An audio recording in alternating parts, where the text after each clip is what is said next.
Okay so like I said in Android भी basically हमारे पास 3 type के डेटाबेसेस को हम इस्तेमाल कर रहे होते हैं। 3 या इससे ज़्यादा आप ऑरेकल भी कर सकते हो, बाकी और डेटाबेस एक्सेस है तो उसको भी आप कनेक्ट कर सकते हो depending on basically how you are using a system. आप एक्सेल फाइल भी अपने सिस्टम में डिप्लॉय करके उसको भी डेटाबेस के साथ कनेक्ट कर सकते हो एसक्यूएल के साथ, depending on your that. But typically as I said we have 3 different types of databases that we commonly use और एसोसिएट विद एंड्रॉइड। सबसे पहले माईसीक्यूएल आ जाती है। ये वेब सर्वर बेस्ड है, सर्वर बना के हमने इस पर डेटाबेस रखते हैं और एंड्रॉइड के थ्रू सर्वर को हिट करके हम रिट्रीव कर रहे होते हैं। जैसे मैंने कहा दराज हो गया या बहुत सारी और हमारी ऑनलाइन एप्लीकेशंस हैं, तो फूड पांडा वगैरह हो गया, करीम हो गया, तो उनका PHP का सर्वर बना हुआ है, मोबाइल से जब एक्सेस करते हैं तो हम उनके सर्वर पे हिट कर रहे होते हैं। फिर उनका फ्रंट एंड PHP के ऊपर भी हो सकता है, एडमिन पैनल वेबसाइट भी पूरी हो सकती है, मोबाइल ऐप भी हो सकती है, दोनों एक ही डेटाबेस में से डेटा उठा रहे होते हैं। ठीक है, तो अगर हमें इस तरह का सिस्टम चाहिए जहाँ पे आपको डेटाबेस ऐसा हो जो वेबसाइट को भी इस्तेमाल में आए और एंड्रॉइड को भी इस्तेमाल में आए, तो फिर हमें माईसीक्यूएल इस्तेमाल करना रिकमेंडेड हो जाता है। तो ये सर्वर बेस्ड हमारे पास माईसीक्यूएल आ जाता है। We will also discuss that in future classes. If you're here for the first time, please don't forget to visit my page and subscribe the channel. You will find that on my channel there are more than 500 video lectures based on PHP, mail scripting, Maya embedded language, 3D graphics, from developing HTML, CSS, JavaScript to working on Android, Photoshop, multimedia technology, and so on and so forth. So these tutorials will be very helpful and very productive for you. So don't forget to subscribe, hit that bell icon, and receive notifications regularly. Firebase is again something else that is very commonly used with Android. Fire based cloud based database है। Means इसमें हम fire base की system website पे जाते हैं, वो हमें एक फ्री क्लाउड प्रोवाइड करता है, उस क्लाउड पे हम अपनी डेटाबेस बनाते हैं और फिर उस क्लाउड को हम अपने मोबाइल के थ्रू एक्सेस कर रहे होते हैं। ठीक है, ये भी सर्वर लाइक है, लेकिन अब सर्वर वो हमारा PHP का बनाया हुआ नहीं है, वेब माईसीक्यूएल का सर्वर नहीं है, ये फायर बेस का अपना एक सर्वर है। हम उसके सर्वर पे अपनी डेटाबेस को हिट करते हैं और हम रिट्रीव करके काम कर रहे होते हैं। ठीक है, तो this also works like a server. इन दोनों का एडवांटेज ये है कि you have a single database that is used by multiple clients. ठीक, जो मेन डिफरेंस अब इनका समझो, फायरबेस हुआ या माईसीक्यूएल हुआ, इसका एडवांटेज या इसका मेन एस्पेक्ट ये है that you have one single database at the server level, at the cloud level, और फिर जितने भी यूजर्स हैं वो सिंगल डेटाबेस में जाएंगे। ठीक है, सारे एक ही जगह पे एक्सेस करेंगे। सो फॉर एग्जांपल अगर मुझे एक शॉपिंग एप्लीकेशन बनानी है तो मेरा आइडिया ये होगा कि मेरी मेन एक वेबसाइट हो, एक सर्वर हो, उस पर सारा मैं अपनी शॉपिंग का डेटा डालूं और दुनिया के जितने भी यूज़र्स हैं वो उस एक पर्टिकुलर वेबसाइट पे आकर हिट करें और मेरा सर्वर उठाएं। तो उसके लिए मुझे जो है फायरबेस या माईसीक्यूएल, मोस्ट प्रोबेबली माईसीक्यूएल हमें इस्तेमाल करना पड़ेगा, ताकि एक ही डेटाबेस हो, 1000 यूज़र्स उस एक ही डेटाबेस पे आए, जितने रजिस्टर हो रहे हैं वो सब उसी एक डेटाबेस पर आए। ठीक है, उसके लिए फिर हम बेसिकली माईसीक्यूएल यूज़ करते हैं या फायरबेस का इस्तेमाल हम कर रहे होते हैं। इसी तरह से SQLite एक डेटाबेस आ जाता है। This is known as an embedded database as well. ये वो डेटाबेस है जो एंड्रॉयड के साथ एम्बेडेड है, एंड्रॉयड के साथ बाय डिफ़ॉल्ट में आता है और एंड्रॉयड के अंदर ऑलरेडी मौजूद है। हमें कोई इंस्टॉलेशन, कोई लिंकिंग, कोई एक्सटर्नल कोड करने की ज़रूरत नहीं पड़ती। लेकिन ये सिंगल यूज़र डेटाबेस है, मतलब ये कि ये मैंने अगर ऐप डाउनलोड की ना तो वो डेटाबेस मेरे मोबाइल के अंदर आ जाएगा, मेरा सिस्टम उसी डेटाबेस में उठा रहा होगा, वो सर्वर पे नहीं जाएगा, वो क्लाउड पे नहीं जाएगा, वो मेरे मोबाइल के अंदर ही रहता रहेगा। तो इसका मतलब मैं जो काम करूँगा वो कहीं शेयर नहीं होगा। तो अगर मैं शॉपिंग एप्लीकेशन बना रहा हूँ तो उसके लिए मैं SQLite यूज़ नहीं कर सकता, क्योंकि शॉपिंग का मतलब ये है कि मैं कोई एक प्रोडक्ट रखूँ और दुनिया में जितने भी यूज़र्स हैं वो उस प्रोडक्ट को देख सकें, बाय कर सकें। लेकिन अगर मैं SQLite यूज़ करूँगा तो SQLite हर यूज़र के पास अपनी इंडिविजुअल एम्बेडेड कॉपी आ जाएगी। तो कहीं कहीं पे हमें SQLite की ज़रूरत पड़ती है, जहाँ पे मुझे सिर्फ इंडिविजुअल एक एक यूज़र का डेटा अलग करके रखना है। कहीं पे मुझे सेंट्रलाइज्ड डेटाबेस की ज़रूरत पड़ जाती है, तो वहाँ पे फिर मैं फायरबेस या SQLite में से बेटर ऑप्शन पे मूव करता हूँ। SQLite का फॉर एग्जांपल एक ऑप्शन आ जाता है, आप एक एप्लीकेशन बना रहे हैं टू डू टास्क की, कि मैं एक एप्लीकेशन बनाऊँ कि यार आज दिन में मुझे कौन कौन से टास्क करने हैं, मैं उसमें जाके रिकॉर्ड करूँ कि भाई आज सबसे सुबह उठ के मुझे पहले मुंह धोना है, फिर बिस्तर से उठना है, फिर कपड़े चेंज करने हैं, फिर मुझे ये चीज़ करनी है, फिर ऑफिस जाना है, फिर ये काम करना है, फिर ये काम करना है, फिर ये काम करना है। तो ये मैंने स्टेप्स से अपने 10 काम लिख दिए, ये मेरे लिए है, इसको मुझे सर्वर पे भेजने की ज़रूरत ही नहीं है, किसी और के लिए नहीं है। तो वहाँ पे हम SQLite इस्तेमाल करेंगे मेरे लिए। फॉर एग्जाम्पल मेरा एक आगे का प्रोजेक्ट है, इसमें हम एक वॉलेट पर काम करेंगे, क्रिएट योर पर्सनल वॉलेट। ठीक है, कि मैं उठूंगा, मैं ऐप बनी हुई होगी, मैं उस पर अपना बजट जाके बताऊंगा कि यार इस महीने का मेरा 5000 रुपये का बजट है, मेरा इतना आज मुझे खर्ची मिली है घर से, अब मुझे अपना हिसाब किताब रखना है कि मैंने कहाँ पे खर्च करना और किधर करना है। तो मैं एक अपना लोकल रिकॉर्ड रखना चाह रहा हूँ, तो मैंने एक एंट्री बना देंगे, मेरा बजट 500 है। फिर मैंने आज की तारीख में फॉर एग्जांपल चाय पी, खाना खाया, बाहर गए, रिक्शा का किराया दिया, तो मैंने 300 रुपये खर्च किए, तो मैंने उसमें एंट्री कर दी कि यार आज डेट में मैंने चाय भी पी 25 रुपये की, मैंने 100 रुपये के समोसे भी खाए, मैंने 200 रुपये का खाना भी खाया, मैंने 150 रुपये रिक्शे का किराया भी दिया, तो वो मेरा वहाँ पे रिकॉर्ड हो गया। अब मुझे बैलेंस माइनस करके बताएं कि भाई अब आपका जो 500 का बजट था इस महीने का, उसमें से आपने 350-400 खर्च कर लिए, बाकी इतने बचे। इस हिसाब से मैं डेली का अपना मैनेज करता जाऊँ कि यार मेरे कितना बचा है, मुझे क्या खर्चा करना है। एक ऐप वॉलेट टाइप की बहुत सारी पड़ी है, तो एक आइडिया इस तरह रखा हुआ है, हम ऐसी एक छोटी सी ऐप बनाएंगे। अब उसके लिए मुझे एक लोकल डेटाबेस चाहिए ताकि मैं सर्वर पे ना जाए, क्योंकि सर्वर पे तो काम ही नहीं है, इसका हर यूज़र का अपना इंडिविजुअल रिकॉर्ड होगा, ठीक है, हर यूज़र का अपना एक इंडिविजुअल रिकॉर्ड होगा। तो उसके लिए मुझे SQLite का इस्तेमाल करना होगा।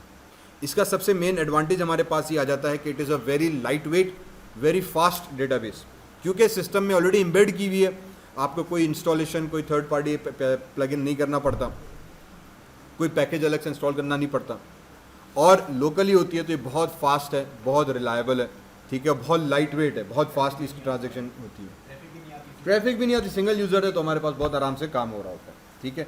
इस वजह से हमारे पास इसका जो एडवांटेजेस हैं वो बहुत ज़्यादा हैं, specifically for those applications that require a database but do not require a centralised database, कि मुझे डेटाबेस चाहिए, मैं बहुत सारा डेटा आ रहा है, मुझे डेली का रिकॉर्ड अपना रखना है, लेकिन मैं सेंट्रलाइज क्लाउड पे या सर्वर पे नहीं रखना चाह रहा, ये मेरा ही काम है, किसी और का से कोई ताल्लुक ही नहीं है, तो फिर हम जो है उसको SQLite के अंदर इस्तेमाल करते हैं। तो डेटाबेस के हवाले से हम स्टार्ट भी SQLite से करते हैं एंड्रॉइड में, फिर हम फायरबेस पे मूव करते हैं, और फिर MySQL। तो ये तीनों तरीके हैं जिसको हम इस्तेमाल करना सीखेंगे, ठीक है। अब आ जाते हैं एंड्रॉइड के ऊपर, ठीक है। ये वाला मैंने एक कर्ड ऐप की एप्लीकेशन बना के वीडियो लेक्चर भी रख दिया था, ठीक है। ये ऑलरेडी आपका इसके यूट्यूब पे अपलोडेड है, मैंने LMS पे भी इसका लिंक डाल दिया। इसके अंदर भी ये पूरी 1.5-2 घंटे की ऐप है, इसमें हमने पूरा लेक्चर है, सॉरी, उसमें ये सारी चीज़ें मैंने थोड़ा सा एक्सप्लेन की हैं। अभी उस चीज़ों को दोबारा से मैं थोड़ा डिफरेंट तरीके से हम सिंपल SQLite को इस्तेमाल करते हुए we will try to do simple basic operations के हाउ वी बेसिकली मैनेज। तो ये एक ऐप इसका ऑलरेडी बना हुआ है। अब इसी तरह से रिमेंबर वीक 6 के अंदर हमने टास्क दिए थे, तो यहाँ पे भी हम बेसिकली SQLite को अब इस्तेमाल करेंगे, जहाँ पे जितनी भी डिफरेंट एक्सरसाइजेस के कंटेंट है वो हम डेटाबेस में सेव करेंगे, ताकि मेरी एक एक्टिविटी हो, और अगर मैं A पे क्लिक करूँ तो डेटाबेस में से A का टेक्स्ट और वॉइस लिया, B पे क्लिक करूँ तो डेटाबेस में से B की लिया, तो एक ही एक्टिविटी है, depending on what you click on वो डेटाबेस में से फैच करके हमारे पास सिस्टम लेकर आता है, ठीक है। तो that way it becomes very easy to manage and work with few things. बहरहाल इस ऐप पे मैं बाद में आता हूँ, वापस आ जाते हैं हमारे पास बेसिक एंड्रॉइड के ऊपर। So now basic task is that we want to learn SQLite, how we create, connect and edit update records using SQLite, okay. उसके लिए बेसिकली आई थिंक शुरू से ही को स्टार्ट करते हैं। मेरा एक आइडिया था कि हमने किसी टाइम पे कोविड वाली एक ऐप बनाई थी, ठीक है, वो इस लैपटॉप में एक्चुअली नहीं है मेरे पास, ठीक है, पर कोविड वाली मुझे एक्चुअली फायरबेस पे बनानी है, ताकि मैं डेटा सर्वर पे रखूं और फिर एक मेन एडमिन ऐप सिस्टम बना के वहाँ से हम रिट्रीव करा सकें। तो खैर SQLite पर आ जाते हैं, ठीक है। तो मेरे पास मैंने न्यू एक्टिविटी में चले गए, यहाँ पे आने के बाद late me just create an empty activity for now, और इसको हम नाम दे देते हैं SQLite underscore insert and view records, ठीक है। इंसर्ट एंड व्यू करके हमने एक सिंपल सा ऐप का नाम दे देते हैं। बेसिक आइडिया मेरे पास यही है कि मैं डेटा इंसर्ट करूं और उसको फ़िलहाल हम व्यू करना चाह रहे हैं, ठीक है। इसको कर दिया हमने फिनिश, तो ये हमारे पास ऐप सेटअप होने लगा।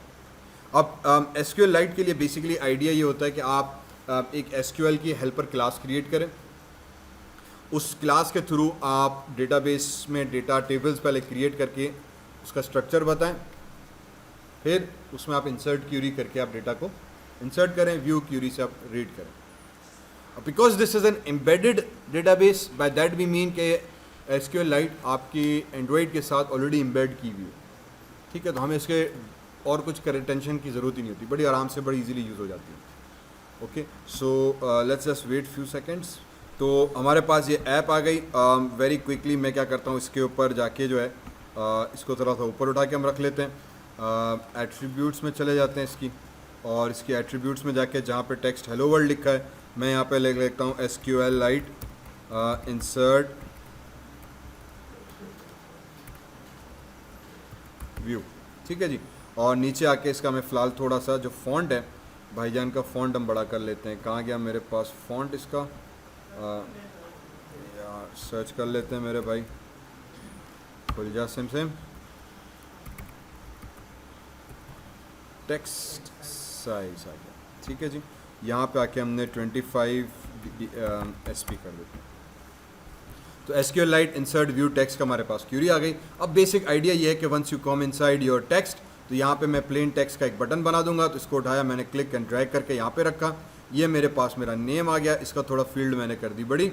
इसी तरह से मैंने दूसरा टेक्स्ट व्यू उठाया, इसको मैंने यहाँ पे रखा और इसको भी ड्रैग एंड ड्रॉप करके मैंने यहाँ पे रखा, फील्ड कर दी बड़ी, ठीक है। उसके बाद कॉमन में चले गए या बटन्स में चले गए, यहाँ पे आके बटन्स में मैंने यहाँ पे आके बटन बना दिया और थोड़ा सा इसको मैंने बड़ा कर दिया। इसी तरह से एक और बटन उठाया, उसको भी मैंने यहाँ पे रखा और वेरी क्विकली जनाब मैंने इसका जो था साइज़ हमने कर दिया बड़ा, ठीक है जनाब। तो ये हमारे पास सेटिंग हो गई यहाँ पे क्लियर। इसको उठाया, इसकी टेक्स्ट साइज़ होती मैंने 20 SP कर दी और इसी तरह से इस भाई को भी सेलेक्ट किया, इसकी भी साइज़ हमने कर दी 20 SP ताकि थोड़ा सा फ़ॉन्ट बड़ा हो जाए। और यहाँ पे बाकी का जो टेक्स्ट है वो नेम की जगह पे हम इसको फ़िलहाल कुछ भी दे देते हैं, या चले नेम ही रहने देते हैं। और इसको जो है हम आपका दे देते हैं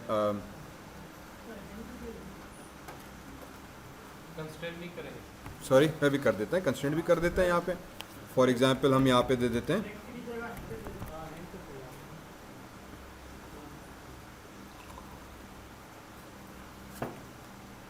यार, you get the idea what you want to do, मुझे सिर्फ बेसिक ऑपरेशंस पे जाना है, ठीक है जी। तो यहाँ पे फॉर एग्जांपल हमारे पास आ जाता है अमाउंट का एक फिगर आएगा, ओके। आपको हिंट देना है, आप हिंट दे दें, आप इसके कोड में चले जाएं, आप इस पर हिंट का टेक्स्ट वगैरह दे दें, you can do all these things, ठीक है। वंस यू हैव दैट, उसके बाद फिर मैं इसको कंस्ट्रेंट कर देता हूँ मैं। तो भाईजान इसको किया फ़िलहाल मैंने क्लोज़, और यूजली फिर बड़ी क्विकली हम यहाँ से आके इसको मैं वर्टिकली कंस्ट्रेंट कर देते हैं, तो ये आपके पास वर्टिकली कंस्ट्रेंट हो जाएगा। इसी तरह से यहाँ से ड्रैग करके राइट और यहाँ से ड्रैग करके लेफ़्ट, तो मैन्युअली कर दो, ऊपर कर दो, बात ही किया। इसको सेलेक्ट किया, ड्रॉप डाउन में गए, हॉरिजॉन्टली कंस्ट्रेंट कर दिया, तो ये लेफ़्ट राइट खुद ही हो गया। इसको सेलेक्ट करके मैंने उप्स डेज़ी डू, ये तो ऑलरेडी हो चुका है, ठीक है जी। ऑटोमेटिक कंस्ट्रेंट नहीं होता,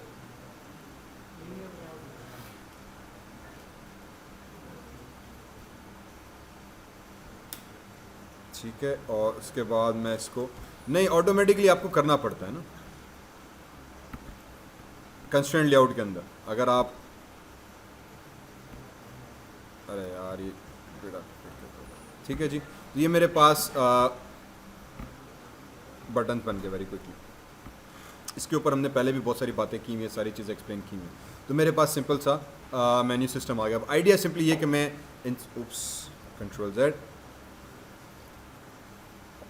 आइडिया सिंपली ये कि मैं नेम डालूं, अमाउंट डालूं और फिर मैं वो डेटाबेस में सेव हो जाए, डेटाबेस में से हमारे पास रिट्रीव होकर आ जाए।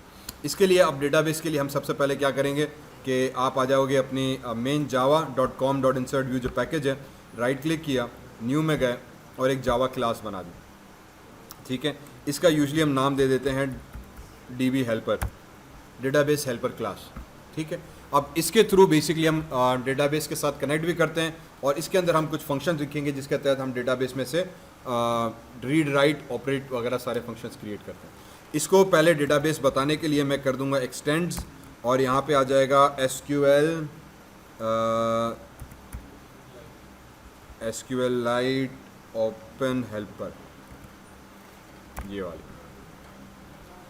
ठीक है। तो एक हम SQLite ओपन हेल्पर करके क्लास ऑलरेडी बनी हुई है सिस्टम के अंदर, हमने उसको एक्सटेंड करना है। इसका मतलब ये होगा कि अब मेरी डेटाबेस हेल्पर जो है वो चाइल्ड हो गई इस SQL क्लास ओपन हेल्पर की।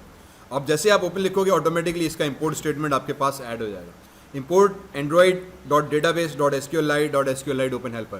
तो ये एंड्रॉइड का ही मैंने कहा एम्बेडेड डेटाबेस है, तो एंड्रॉइड के अंदर ही आपके डेटाबेस का पैकेज बाय डिफ़ॉल्ट मौजूद है। वंस यू डू दैट, अब आपके पास यहाँ पे आ गया एरर, ठीक है। एरर में आपने क्या करना है, अल्टर एंटर। तो आपसे पूछेगा कि भाई क्योंकि आप इसको एक्सटेंड कर रहे हो तो आपके ऊपर अब लाजमी है कि इस क्लास के चंद मेथड्स को आप ओवरराइड करो। ठीक है, तो मैंने कह दिया यार ठीक, कौन सा वाला ओवरराइड करूं? ओके, तो उसने कहा कि भाई आपके पास ये दो ऑप्शंस आते हैं, ऑन क्रिएट, ऑन अपग्रेड, आप दोनों को करो या सिंगल को करो। और मेरे हिसाब से हमने दोनों को करना है। ओके, तो मैंने दोनों को, एक ऑन क्रिएट मेथड है और ऑन अपग्रेड मेथड है, आगे चल के हम इन दोनों को इस्तेमाल करेंगे। तो late me just click on both और मैं अपग्रेड करा दूंगा। वंस यू डू दैट तो ये आपके कोड ऑटोमेटिकली आ गया। ओवरराइड वेरिएबल है, एक स्ट्रिंग का हमारे पास उसमें इंडिकेट कर रहा है कि भाई ये दोनों मेथड्स हैं जिसको आपने ओवरराइड किया हुआ। Once you do the override, उसके बाद भी एरर नहीं गया। अच्छा, हमने कहा भाई क्या मसला है, फिर मैंने अल्टर एंटर प्रेस किया तो उसने कहा यार आपने मेथड्स तो ओवरराइड कर दिए हैं, लेकिन आपको एक कंस्ट्रक्टर भी बनाना है सुपर क्लास को मैच करने के लिए। कंस्ट्रक्टर क्या होता है पता है? हाँ, शुक्र अल्हम्दुलिल्लाह। जावा के अंदर जब भी क्लास हम बनाते हैं तो उसका बाय डिफ़ॉल्ट एक कंस्ट्रक्टर होता है। तो because we are inheriting a class, तो उस क्लास के कंस्ट्रक्टर की कंडीशंस में लिखा है कि भाईजान जब इसको मुझे आप एक्सटेंड करोगे तो आपको कंस्ट्रक्टर भी देना लाजमी है। तो मैंने इस पर एंटर किया, पहला वाला सेलेक्ट किया, क्लिक ओके करा दिया, तो अब मेरे पास कंस्ट्रक्टर भी उसका जो था वो ओवरराइड होकर आ गया डीबी हेल्पर। ठीक है, और उसके अंदर कुछ सर्टन आर्ग्यूमेंट्स आ गए और मेथड हमारे पास अवेलेबल हो गया। तो ये वो बेसिक 3 एंटर एंटर आपने समझो टेक्निकली प्रेस करना है।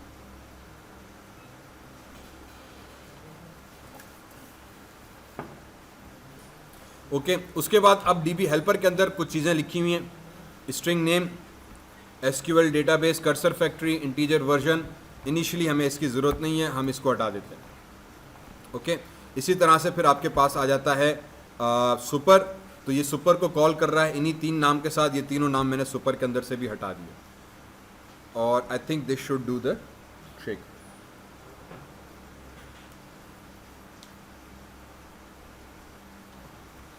ओके ओके ओके,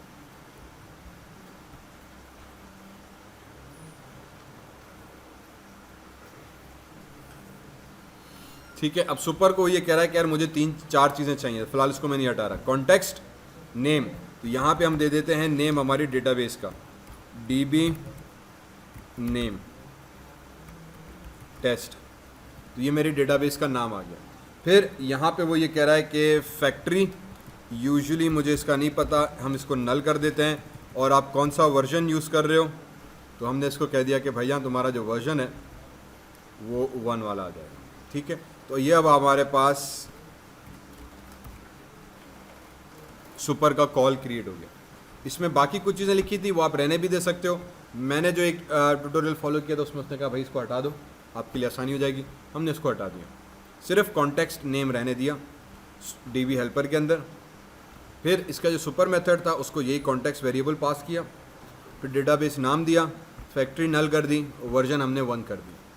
तो ये अब मेरे पास एक सुपर को कॉल हो गया। सुपर का ऐसे मतलब क्या होता है? सुपर फंक्शन किस लिए यूज होता है?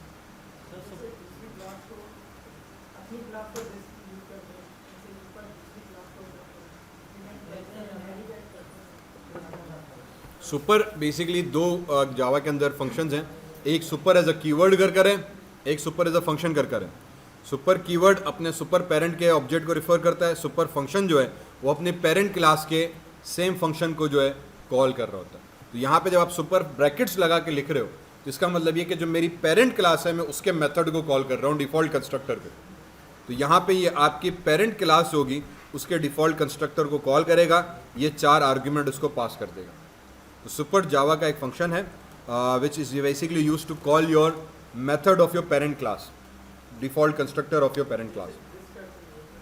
दिस करके, दिस का तो मतलब मैं अपनी ही क्लास को रिफ़र कर रहा हूँ, नहीं, दिस का मतलब मैं अपनी क्लास को रिफ़र कर रहा हूँ जो क्लास बनी हुई है। सुपर का मतलब मेरी पेरेंट क्लास को मैं कॉल कर रहा हूँ।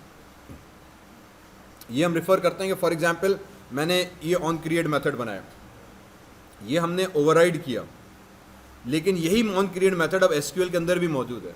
तो अगर मुझे अपनी पेरेंट क्लास का मेथड यूज़ करना है तो मैं सुपर डॉट मेथड नाम लगाऊंगा, और मुझे अपना ही मेथड यूज़ करना है, नाम वही है, तो मैं फिर दिस डॉट करके लगाता हूँ कि मैं अपने मेथड को कॉल कर रहा हूँ कि अपने सुपर को कॉल कर रहा हूँ। बहरहाल, तो ये हमारे पास एक बेसिक फर्स्ट स्टेप हमारे पास आ गया कि हमने इसको डेटाबेस का नाम दे दिया, फैक्ट्री नल और 1 आर्ग्यूमेंट पास कर दी। ठीक है, हेल्पर के अंदर। उसके बाद आ जाते हैं भाईजान डेटाबेस ऑन क्रिएट मेथड के अंदर। On create is a method that will execute as soon as your function और दिस क्लास इज एग्जीक्यूटेड। तो जैसे ये क्लास एग्जीक्यूट होगी आपका ऑन क्रिएट मेथड एग्जीक्यूट हो जाएगा। इसको हमने ऑलरेडी दिया हुआ SQLite डेटाबेस, SQLite डेटाबेस, ठीक है। तो ये हमारे पास वेरिएबल नेम आ गया। इसके पास ऑटोमेटिकली जो डेटाबेस आपने ये बनाई है उसका रेफरेंस यहाँ पर आ जाएगा। इसका नाम में थोड़ा सा तब्दील कर देते हैं, MyDB कर दिया, ठीक है। MyDB इसीलिए कि अब मुझे पहचानने में आएगा कि मैं अपनी डेटाबेस को रेफर कर रहा हूँ। MyDB में क्या होगा, मेरा SQLite डेटाबेस, ये क्लास का नाम है, उसका ऑब्जेक्ट, तो हम इसको कह देंगे भाई MyDB डॉट execute SQL, ठीक। अब हमने कहा कि डेटाबेस, इसके पास डेटाबेस का रेफरेंस आ गया। तुमने क्या करना है, एग्जीक्यूट करना है SQL की क्यूरी को, ओके। SQL की क्यूरी को एग्जीक्यूट करना है, ब्रैकेट आ गया, मेथड क्रिएट हो गया। अब इसमें हमने क्या देना है, हमने इसमें देना है SQL क्यूरी की कमांड। तो अब SQL क्यूरी में सबसे पहले हम लिखते हैं क्रिएट और टेबल। टेबल का नाम क्या होना चाहिए, फॉर एग्जाम्पल WALLET वॉलेट, ठीक है।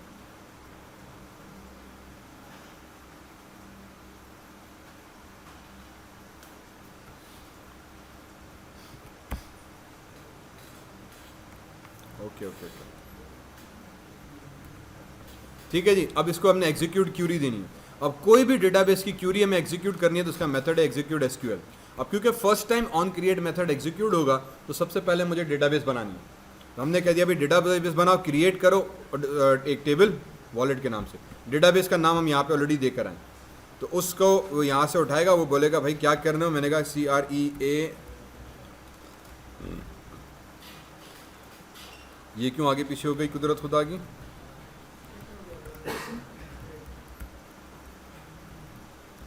क्रिएट टेबल बनाओ, टेबल का नाम दे दिया हमने वॉलेट।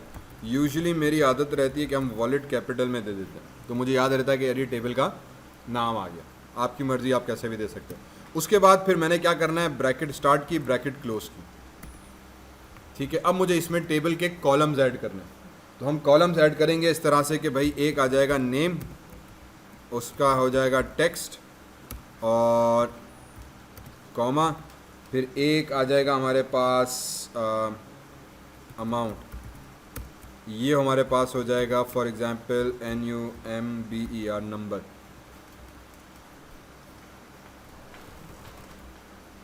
ठीक। दो चीज़ें बना दी, हाँ मेरे ख्याल से सही रहेगा।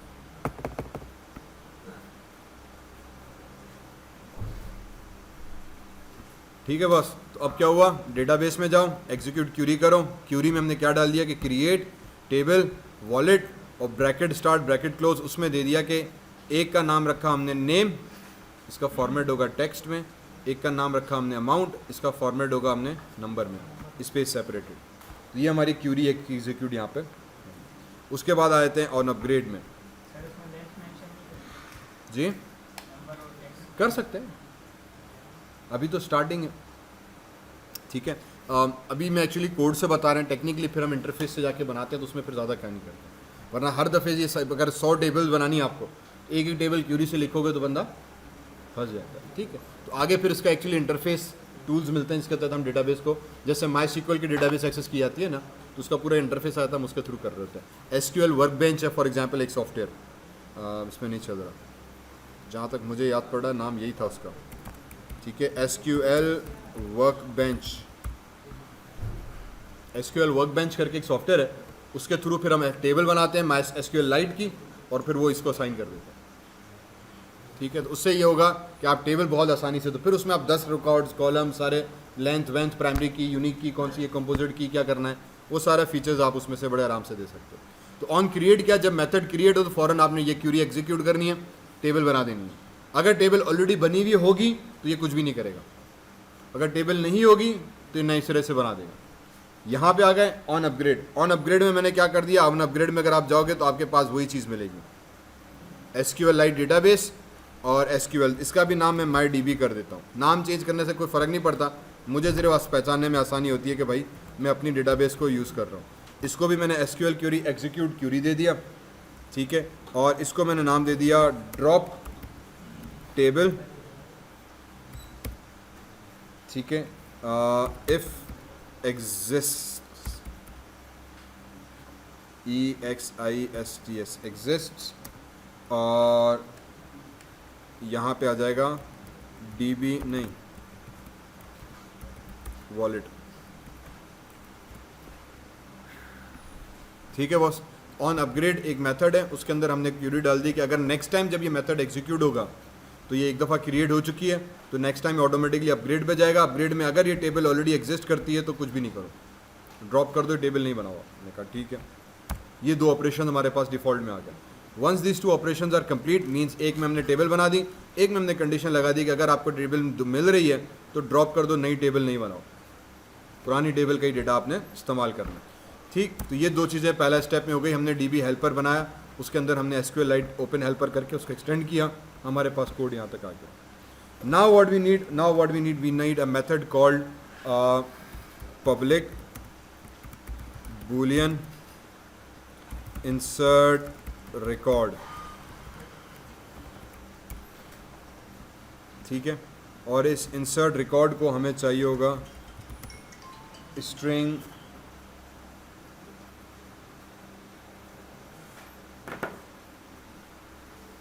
नेम और इंटीजर अमाउंट, ठीक है। तो ये हमारे पास दो चीज़ें हो गई क्लियर। अब क्या करना है, अब बहुत सिंपली हमें क्या करना है कि हमने आ जाएंगे SQL LITE database MyDB is equals to this dot get readable writable database, ठीक है, सेमीकोलन, और content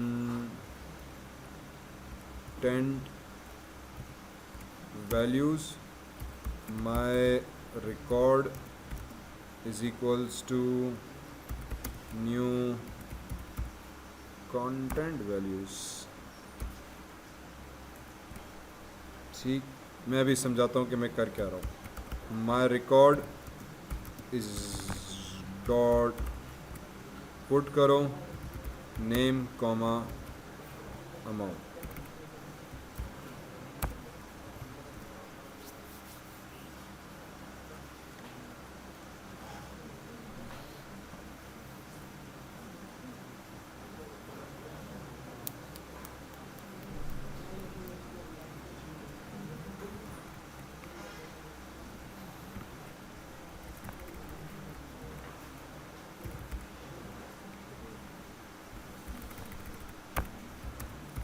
नेम और my record dot put amount comma, ठीक है जी। अब मुझे रिकॉर्ड इंसर्ट करना है। मैंने पहले टेबल बना दी, क्रिएट टेबल कर दिया। अगर टेबल नेक्स्ट टाइम जब एग्जीक्यूट होगा टेबल मौजूद है तो आप नए वाली टेबल को ड्रॉप करो और पुरानी को इस्तेमाल करो, ठीक है। अब आ जाते हैं इंसर्ट रिकॉर्ड। अब जितनी दफ़ा मैं इंसर्ट बटन पे क्लिक करूंगा तो I want to execute a function, कि जितनी दफ़ा मैं इस इंसर्ट बटन पे जाके क्लिक करूं, ठीक है, तो जितना भी डेटा इसमें से वो उठाए और डेटाबेस में राइट करे। तो उसके लिए फिर हमने DB हेल्पर में गए, एक फंक्शन बना दिया इंसर्ट रिकॉर्ड का। इस इंसर्ट रिकॉर्ड को हमने पब्लिक रखा ताकि मैं दूसरी क्लासेस में इस्तेमाल कर सकूं। Boolean data type as a return type कर दी। मैं अभी इस पर आता हूँ। इसको दो आर्ग्यूमेंट दे दिए, इंसर्ट नेम, इंसर्ट अमाउंट, क्योंकि जब मेरा मेन पेज है उसमें इंसर्ट नेम, इंसर्ट अमाउंट दो चीज़ें हमने मांगी हैं। तो ये जैसे ही बटन क्लिक होगा तो ये दोनों चीज़ें मैं यहाँ से उठाऊँगा, इस फंक्शन को पास करूँगा और फंक्शन कॉल कर दूँगा। तो जब फंक्शन कॉल होगा तो ये फंक्शन क्या करेगा, सबसे पहले आके डेटाबेस के साथ कनेक्शन बनाएगा। गेट SQLite डेटाबेस क्लास का नाम जो हमने ऊपर भी यूज़ किया था, वेरिएबल नाम दे दिया MyDB। This dot gate writable database, current हमारी क्लास में से जो आपको राइटेबल डेटाबेस है वो रिट्रीव करके ले आओ, उसका रेफरेंस इस भाईजान वेरिएबल को आप पास कर दो, ठीक। तो इससे क्या होगा कि आपका वेरिएबल का रेफरेंस यहाँ पे पास हो जाएगा। जब वेरिएबल का रेफरेंस आ गया तो कंटेंट वैल्यू के अंदर चले गए। कंटेंट वैल्यू बेसिकली एक और जावा की क्लास का नाम है जो एंड्रॉइड में बनाई गई है, जिसके अंदर वो डेटा होगा जो डेटाबेस में स्टोर हम करेंगे। कंटेंट वैल्यू के साथ हम डेटाबेस में जो डेटा स्टोर करने जा रहे हैं वो इस क्लास के वेरिएबल में हम स्टोर करते हैं। तो कंटेंट वैल्यू एक बेसिकली क्लास बनाई गई है जावा की, जिसके अंदर आप डेटा रखते हो और फिर वो डेटा इस कंटेंट वेरिएबल को एज अ रैपर क्लास के तौर पे फिर हम उठा के डेटाबेस में हम काम करते हैं। ठीक है, तो यूँ समझो कि लाइक अ मिडिल मैन काम कर रही है। आपका डेटा है, फॉर्म का डेटा, डेटाबेस है, दरमियान में कंटेंट वैल्यू मौजूद है। तो कंटेंट वैल्यू के हम पहले डेटा पास करते हैं कि भाई ये ला मेरा डेटा भैया, ये डेटा उठाओ और डेटाबेस में राइट करो। तो वो कंटेंट वैल्यू के पास आएगा, कंटेंट वैल्यू उठा के उसको डेटाबेस में डालेगी। तो ये मिडिल मैन में ब्रोकर के तौर पे काम कर रही है। तो हमने यहाँ पे content value my record is equal to new content value का एक ऑब्जेक्ट बना दिया। फिर हमने कहा माई रिकॉर्ड, ये वाला जो कंटेंट वैल्यू था, dot put name comma name. तो जो रिकॉर्ड आप दोगे वो हम पहले कंटेंट वैल्यू में डालेंगे। ठीक, हम डायरेक्ट नेम को समझो टेबल में नहीं भेज रहे, हमें बीच में मिडिल मैन चाहिए। तो जो यूजर ने टेक्स्ट फील्ड में डेटा दिया, यहाँ से उठाया, कंटेंट वैल्यू को दिया, मिडिल मैन ब्रोकर हमारा मौजूद है। उसको कहा पुट करो नेम, नेम में। अब ये नेम कौन सा है, दिस इज वेरी इंपॉर्टेंट, ये नेम ये वाला नाम है। ठीक है, ये एसक्यूएल क्यूरी जब आपने टेबल बनाई थी तो ये आपने टेबल के कॉलम का नाम दिया था। फॉर एग्जाम्पल इधर मैंने नाम दे दिया माई नेम। अब यहाँ पे एरर आ जाएगा, एक्सेप्शन खड़ी हो जाएगी कि भाई इस टेबल के नाम की तो कोई चीज़ मौजूद ही नहीं है। वजह क्या हुई कि ऊपर आपने माई नेम कर दिया, यहाँ पे नेम कर दिया। तो यहाँ भी मैं माई नेम कर दूंगा, अब फिर एक्सेप्शन फेंक देगा, यार इधर तो MYN कैपिटल, इधर स्मॉल, ये दोनों गड़बड़ कर दिया आपने। तो इट इज़ नेसेसरी, ये चीज़ का आप ख्याल रखो कि माई नेम। समटाइम्स अगर आपकी बहुत सारी टेबल्स हैं तो फिर हम क्या करते हैं कि ऊपर जाके string table name is equals to, इस पे टेबल का नाम डाल दिया, फॉर एग्जाम्पल WALLET वॉलेट। ठीक है, इसी तरह से STRING string COLUM column name oops is equals to string में दे दिया माई नेम। इसी तरह से column amount, column amount is equals to string my amount. अब जहाँ जहाँ मुझे कॉलम नेम चाहिए होगा मैं कॉलम नेम अमाउंट यूज़ करूँगा। ताकि अगर मैं कॉलम नेम एक दफ़ा चेंज भी करूँ तो ऑटोमेटिकली सबकी जगह चेंज हो जाए। नहीं करना चाह रहे तो आप डायरेक्ट लिखो, वही बात है, वेरिएबल लिखो या वेरिएबल में स्टोर करा के वो स्टोर लिखो, बात दोनों तरफ एक ही है। तो यहाँ पे मैंने क्योंकि अमाउंट दे दिया था, इधर मैंने अमाउंट कर दिया, इधर मैंने माई नेम दिया, इधर मैंने माई नेम दिया। ये कॉलम के नाम आ गए और अब ये वेरिएबल की वैल्यू हमने यहाँ पर डाल दी। अमाउंट की वैल्यू यहाँ से आई, ये अमाउंट की वैल्यू यहाँ से आई। तो हमने क्या किया, डेटाबेस बनाया, कंटेंट वैल्यूज़ का एक बीच में ब्रोकर बनाया, उस ब्रोकर को हमने वैल्यू पास की। जब ब्रोकर को वैल्यू पास की है तो अब उस ब्रेकर से आपने वैल्यू डेटाबेस में डालनी है। ठीक है, तो हम यहाँ पे कर देते हैं भाई माई डेटाबेस डॉट इंसर्ट की क्यूरी लगाओ। इस इंसर्ट की क्यूरी में आपने डेटाबेस का नाम देना है। तो डेटाबेस का नाम था मेरे पास DB name test, DB name test. ठीक है, ये मेरे पास मेरे डेटाबेस का नाम आ गया क्योंकि ये एक स्ट्रिंग होगी। अरे यार इसकी कीज़ जो है ना कीबोर्ड की, ये टेबल का नाम आ गया। टेबल के नाम आने के बाद फिर हम इसमें दे देते हैं फॉर एग्जांपल एक नल वैल्यू और उसके बाद फिर हम दे देते हैं माई रिकॉर्ड वेरिएबल सेमीकोलन। ये कॉलम हैक, एक्चुअली मुझे इसका सही से नहीं पता कि कॉलम हैक कौन सा पैरामीटर है ये वाला। ठीक है, पहला इंसर्ट टेबल में ये वाला रिकॉर्ड डाल दो, डेटाबेस ये वाला डेटाबेस आ गया। तो डेटाबेस में जाओ, इंसर्ट की क्यूरी चलाओ, इंसर्ट क्या करो इस डेटाबेस के अंदर, सॉरी यहाँ पे टेबल का नाम आएगा,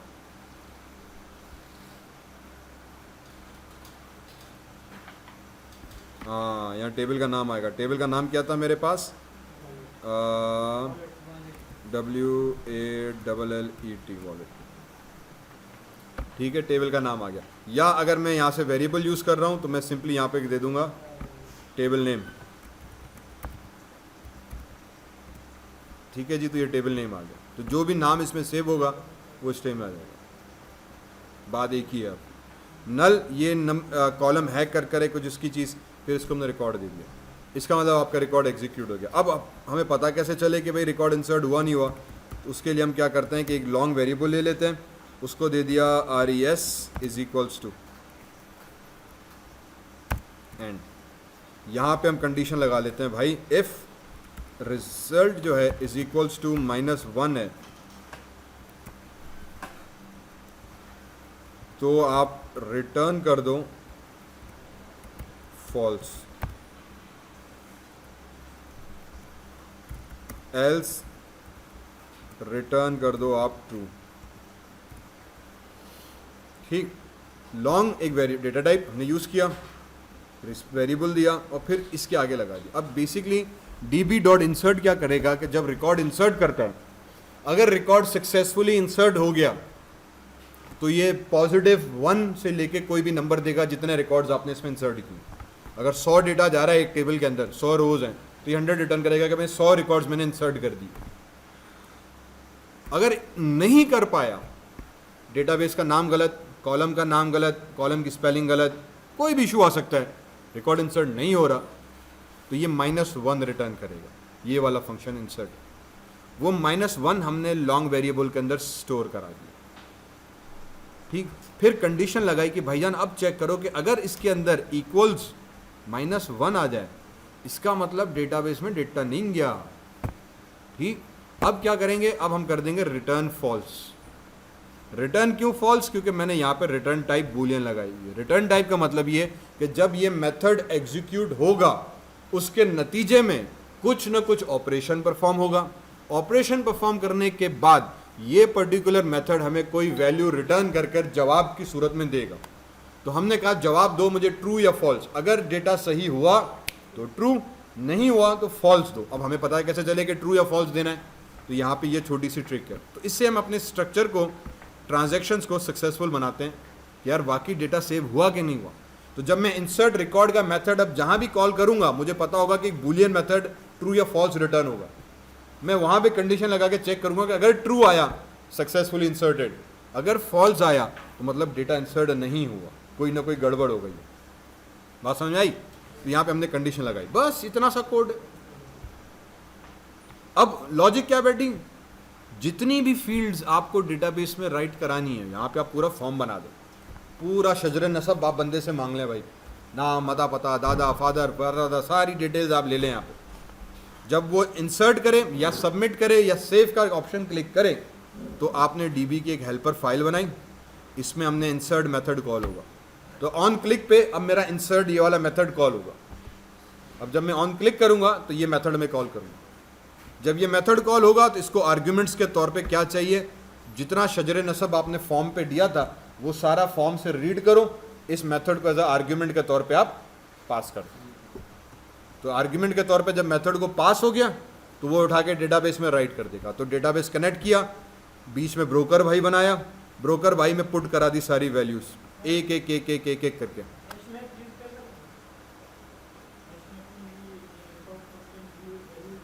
हैश मैपिंग,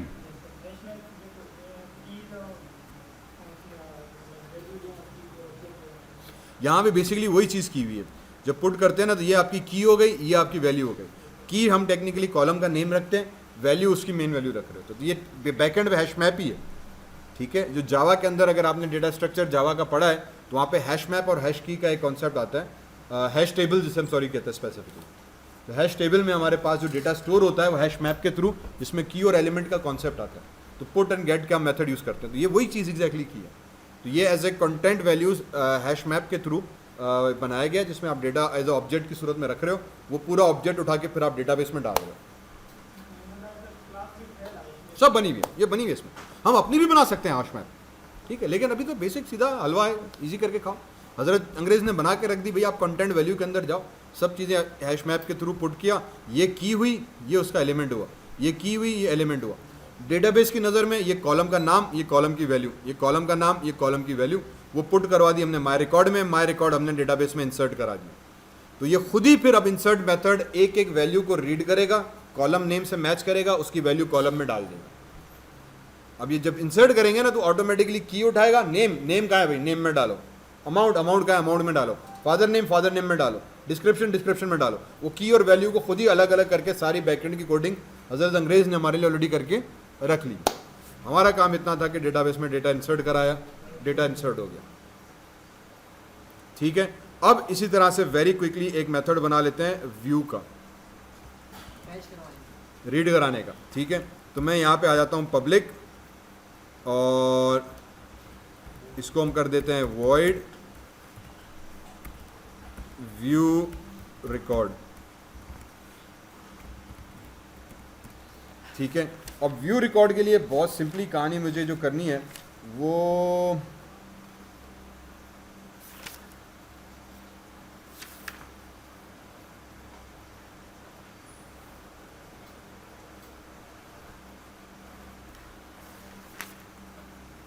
व्यू रिकॉर्ड के लिए जो मुझे कहानी करनी थी वो क्या थी,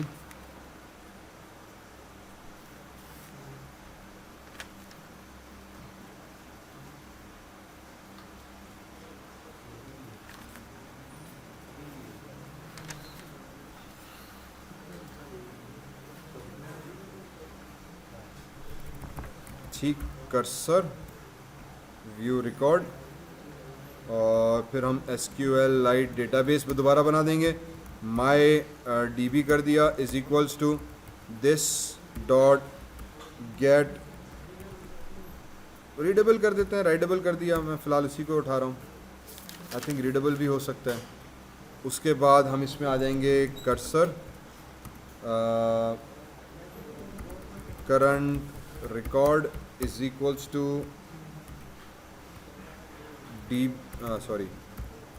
MyDB डॉट रॉ क्यूरी, उप्स।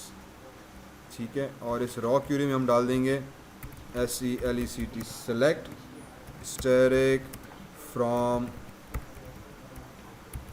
वॉलेट,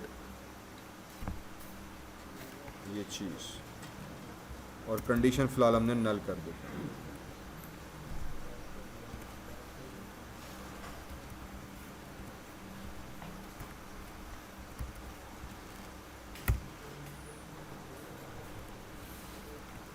ठीक है, व्यू ऑल रिकॉर्ड्स का ये मेथड हमारे पास यहाँ पे आ गया।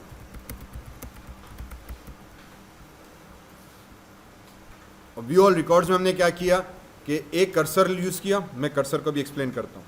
SQLite डेटाबेस, वही जो यहाँ पे चीज़ बनाई, क्योंकि हर दफ़ा मैं डेटाबेस के साथ तो कनेक्ट करना पड़ेगा, तो मैंने फ़िलहाल SQLite this dot gate writable किया। रीडेबल भी है, मैं फ़िलहाल राइटेबल ही इस्तेमाल कर रहा हूँ। सेम कोड को हमने कॉपी पेस्ट किया, अब की बार एक कर्सर बना दिया। अब जैसे यहाँ पे कंटेंट वैल्यू एक हमने हैश मैप यूज़ किया था डेटाबेस में डेटा राइट कराने के लिए, इसी तर्ज पे डेटाबेस में से डेटा रीड करा के मैं कहाँ पे रखूँ, तो हमें बीच में एक और क्या चाहिए, हेल्पर, एक और ब्रोकर टाइप का एक रैपर क्लास चाहिए। तो यहाँ पे हजरत अंग्रेज ने कहा कि एक और उसने क्लास बना दी कर्सर। कर्सर का मतलब आपका पॉइंटर, करंट रिकॉर्ड को बेसिकली रिफर करता है। तो अगर मैं यहाँ पे आ जाऊँ तो देखो ये जो ब्लिंक कर रहा है ना यहाँ पे, इसको कर्सर हम कहते हैं। तो ये आपका करंट पॉइंट कहलाता है जहाँ पे डेटा, ये कर्सर उन्होंने उसी ज़बान में आई गेस उसी तर्ज पे लिया होगा। बेसिकली इसका काम ये कि जो डेटाबेस में रिकॉर्ड है वो उठा के आपके करंट वैल्यू इसके पास आ जाएगी। इसमें हमने माई डेटाबेस, अब की बार हम रॉ क्यूरी एग्जीक्यूट करेंगे। एक और मेथड है जो सिर्फ रीड करने के लिए इस्तेमाल होता है। रॉ क्यूरी का मेथड लगाया, इसको दिया select static from wallet. Arguments फिलहाल हमने कोई भी नहीं दिए, वेयर क्लॉज हमने कुछ भी नहीं दिए। जितने रिकॉर्ड मैंने भाई डाले सारे उठा के ले आओ और वो इस माई रिकॉर्ड के अंदर आपने डाल देंगे। ठीक है, तो उसके बाद जो है बेसिकली अब आपका क्या हो जाएगा कि रिकॉर्ड इसके पास आ गया। फिर हमने रिटर्न करा दिया कर्सर को। ये व्यू रिकॉर्ड्स का कोड हमारे पास कंप्लीट, और रिकॉर्ड्स को व्यू करने का। हमने कहा बहुत अच्छी बात है। अब आ जाते हैं वापस आपकी मेन एक्टिविटी डॉट जावा के अंदर। ठीक है, मेन एक्टिविटी डॉट जावा में आ गए। यहाँ पे आने के बाद मैं कह देता हूँ भाई सबसे पहले तो एक बनाओ टेक्स्ट व्यू। ठीक है, क्योंकि रिमेंबर यहाँ भी हमने ये चीज़ बनाई हुई थी टेक्स्ट व्यू की। ओके, तो ये हमने बनाया हुआ है प्लेन टेक्स्ट व्यू बनाया था। इसको क्या कहते हैं?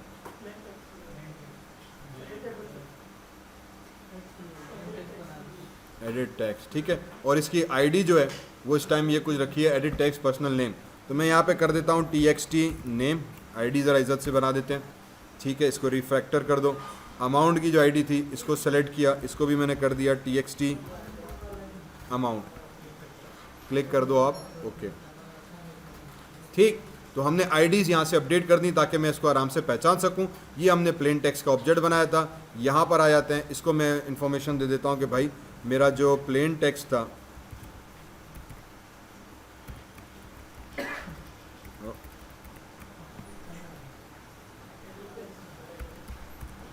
एडिट टेक्स्ट, ठीक है, और txt name is equals to find view by id r dot id dot txt name, ठीक है जी। तो ये चीज़ आ गई यहाँ पे। इसी तरह से edit text txt amount is equals to find view by id r dot id dot txt amount. ये दोनों हमारे पास टेक्स्ट फील्ड्स आ गए। उसके बाद फिर आ जाते हैं बटन के ऊपर। Button insert is equals to find view by id r dot id dot अच्छा सॉरी, मैंने BUTTON आई थिंक बटन आ जाएगा, सेमी कॉलन। अगर करेक्ट करना है तो यहाँ पे जाके इस बटन को सेलेक्ट किया, इसका टेक्स्ट हम कर देते हैं इंसर्ट, ठीक है, और इसकी जो आईडी थी वो मैं यूजुअली BTN इंसर्ट कर देता हूँ।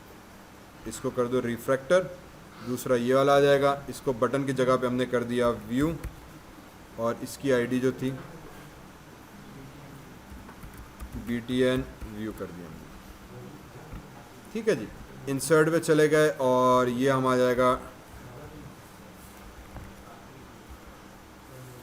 टेक्स्ट साइज, इसको भी हमने कर दिया 18 SP, और इसको भी हमने कर दिया, ठीक है। तो थोड़ा सा फॉन्ट हमारे पास बड़ा हो गया, रीडेबल आ जाएगा। तो वापस आ जाते हैं मेन इसके अंदर। ये बटन इंसर्ट हो गया, इसी को हमने किया Ctrl+C और नीचे आ गए Ctrl+V, और बटन हमारे पास व्यू हो जाएगा। इसको भी उठाया हमने और बटन व्यू कर दिया, ठीक। तो ये सारे कंपोनेंट मेरे पास रिट्रीव हो गए। Once we get this components, तो बेसिकली अब मुझे क्या करना है, अब मुझे इनके ऊपर ऑन क्लिक लिसनर लगाना है। तो मैं कह दूंगा button insert dot set on click listener new view on click listener. तो इस बटन के ऊपर इंसर्ट के ऊपर ऑन क्लिक लिसनर लग गया। जब इंसर्ट के ऊपर ऑन क्लिक लिसनर लग जाएगा तो अब इसके अंदर हम कर देंगे कि भाई स्ट्रिंग उठाओ, नेम इज इक्वल्स टू, और हमारे पास क्या था txt नेम जो फील्ड थी डॉट गेट टेक्स्ट, इसमें से टेक्स्ट लो, उसको कर दो टू स्ट्रिंग में convert, semi colon, Ctrl+C Ctrl+V, और उसके बाद टेक्स्ट अमाउंट, ठीक। तो button insert set on click listener event. अब जब मैं बटन पे क्लिक करूं, हाँ चलो सेट करते हैं, ठीक ठीक ठीक। अब मैं जब इस बटन पे क्लिक करूं तो जो भी डेटा आपने इसमें डाला हुआ है वो रीड करके ले आओ, और फिर वो इंसर्ट मेथड पे जाके आपने डालना है। हमने कहा बहुत अच्छी बात। तो ऑन क्लिक लिसनर लगाया, अच्छा ये हमारे पास टेक्स्ट अमाउंट एडिट टेक्स्ट, और ये जो टेक्स्ट था एक्चुअली हमारे पास इंटीजर था, इसको हम INT कर देते हैं, okay.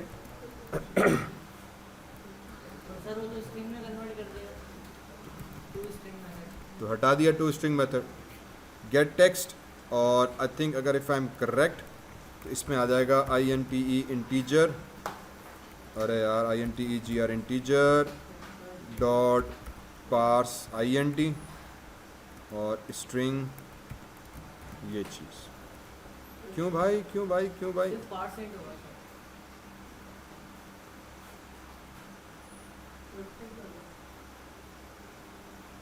Rap string value of alter enter shift, get text से क्या आ रहा है हमारे पास,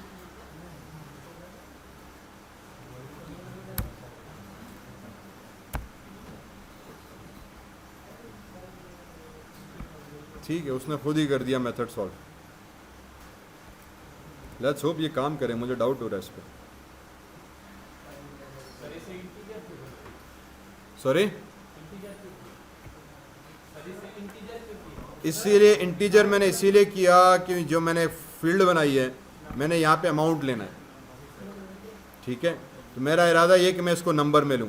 फिर जब मैं डीबी हेल्पर में गया तो जो मैंने यहाँ पे कॉलम बनाया था अमाउंट का, उसको भी मैंने एज ए नंबर करके लिया, ठीक है। नंबर कर दें या यहाँ पे आप इंटीजर कर दें, I think integer also will work fine, okay.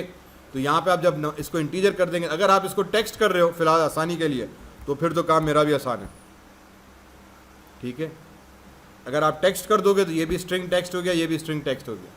फिर आई थिंक मुझे और कहीं पे फ़िलहाल चेंज करने की ज़रूरत नहीं पड़ेगी, ये भी स्ट्रिंग स्ट्रिंग, और मेन एक्टिविटी में यहाँ भी, अच्छा सॉरी सिर्फ यहाँ पे इंसर्ट रिकॉर्ड स्ट्रिंग नेम, इधर भी मैंने इंटीजर कर दिया था, मैं इसको भी स्ट्रिंग कर दूंगा, ठीक। तो यहाँ पे हमें सिर्फ इतना ख्याल रखना है कि यार जो आप कॉलम बना रहे हो उसकी टाइप आपने क्या रखी हुई है। अगर आपने दोनों स्ट्रिंग कर दी तो आपको आगे भी स्ट्रिंग पे ही काम करना है। अगर मैंने इसको इंटीजर ले रहा हूँ तो मैं इंटीजर करूँगा। उसूलन अब मुझे अगर इंटीजर ही लेना था तो बेहतर था कि मैं यहाँ पे इसका अपना नंबर फॉर्मेट ले लेता, ये वाला नंबर फॉर्मेट, तो इट वुड इंश्योर कि आपका टेक्स्ट नंबर फॉर्म में आ रहा है। लेकिन क्योंकि अब मैंने बना चुका हूँ और अब मैं दोबारा बनाने का इरादा नहीं रख रहा, तो मैं इसको स्ट्रिंग ही कर दिया। तो एडिटेबल टेक्स्ट, तो उसके बाद फिर एडवांटेज ये मिला कि अब ये सारी राम कहानी करने की मुझे ज़रूरत नहीं है। इसको भी मैंने किया ख़त्म और इसको भी किया ख़त्म और डॉट टू स्ट्रिंग लगा दिया, जान छूट गई साड़ी, ठीक है। ये अमाउंट और ये एरर, अब क्यों एरर रह गया मेरे भाई? अच्छा ठीक है, तो अब इसको भी इंटीजर ला हौल वला कुव्वत। इसीलिए कहते हैं हम कि शुरू से सोच के चलो कि करना क्या है।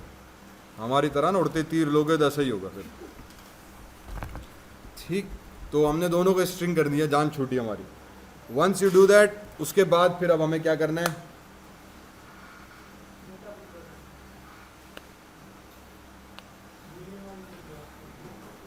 हाँ, अब हमें जाना है डेटाबेस के अंदर।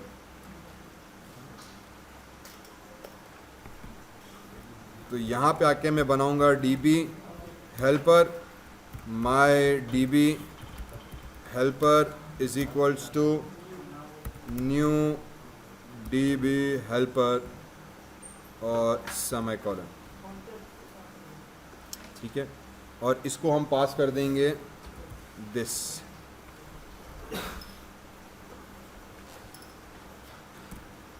okay, what this is your database helper class with context of current view, ठीक है जी। ये आपने जो डेटाबेस हेल्पर क्लास बनाई इधर वाली, उसका हमने यहाँ पे ऑब्जेक्ट बना दिया। जो ही ऑब्जेक्ट क्रिएट होगा तो automatically on create method execute हो जाएगा, भाईजान डेटाबेस बना देगा। ऑब्जेक्ट जैसे ही क्रिएट होगा यहाँ पे तो इस क्लास एग्जीक्यूट होगी, ये सुपर कॉन्टेक्स्ट उठाएगा, डेटाबेस यहाँ पे सॉरी ये बना देगा। फिर ऑन क्रिएट मेथड को एग्जीक्यूट करके टेबल बना देगा। उसके बाद फिर हमने क्या किया, हमने कहा कि भाई जब डेटाबेस आप बना दो उसको कॉन्टेक्स्ट दिस दे दिया। दिस का मतलब करंट, तो मैं अपनी करंट क्लास का कॉन्टेक्स्ट का व्यू जो है वो इसको पास कर दिया, तो वो भाई करंट क्लास मैंने इसको पास कर दिया। अपने आप को हमने रेफ़र किया तो ये डीबी हेल्पर आ गया। अब मैं यहाँ पे आ जाऊँगा, इसको मैं माय छोटा कर लेता हूँ यार, makes more sense this way. तो मैंने कह दिया माय डीबी हेल्पर डॉट, इसमें मेथड है हमारे पास इंसर्ट रिकॉर्ड का, इंसर्ट रिकॉर्ड कर दिया। रिमेंबर इंसर्ट रिकॉर्ड को एक हमने नेम देना था, एक हमने अमाउंट देनी थी, सेमीकोलन।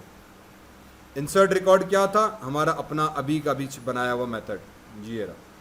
इसको हमने कहा भाई दो आर्गुमेंट देना है तुमने, एक नेम एक अमाउंट। तो जब इसको मैं कॉल किया तो मैंने दो आर्गुमेंट दे दिए, एक नेम एक अमाउंट, ठीक। इससे क्या हुआ कि इंसर्ट मेथड नेम अमाउंट कहाँ से आया, ये नेम अमाउंट है। अब फॉर एग्जांपल आपके पास 4 पैरामीटर्स हैं, 5 हैं, 6 हैं, 7 हैं, तो 7 के साथ आपने यहाँ पर रीड करवाने, फिर 7 के साथ यहाँ पे एज आर्गुमेंट के तौर पे पास करना। जितना बड़ा डेटा आप राइट करना चाह रहे हो वो सारा फिर आपको कोड में लिखना पड़ेगा, उतने सारे पैरामीटर्स आपको लिखने पड़ेंगे, वो सारे यहाँ पे जाएंगे। वंस डेटाबेस इंसर्ट हो गया, अब रिमेंबर इंसर्ट डेटाबेस को हमने कहा था कि भाई तुम्हारा रिटर्न टाइप होगा बूलियन, तो जब ये मेथड एग्जीक्यूट होगा, डेटाबेस के साथ कनेक्ट होगा, बीच में ब्रोकर को क्रिएट होगा, ब्रोकर के अंदर वैल्यू हमने रखी जो यहाँ से आर्ग्यूमेंट के तौर पर आई, वो ब्रोकर को हमने इंसर्ट रिकॉर्ड के तहत डेटाबेस में इंसर्ट करवा दिया, फिर हमने कंडीशन लगाई और फिर रिटर्न करा दिया ट्रू या फॉल्स। तो यहाँ पे जब ये एग्जीक्यूट होगा तो ये मुझे रिटर्न करेगा आइदर ट्रू या फॉल्स। तो फॉर एग्जाम्पल मैं इधर बूलियन बना देता हूँ, इसको मैं नाम दे देता हूँ result is equals to this, कि जब ये database helper insert record method execute होगा तो या तो वो ट्रू रिटर्न करेगा या फॉल्स।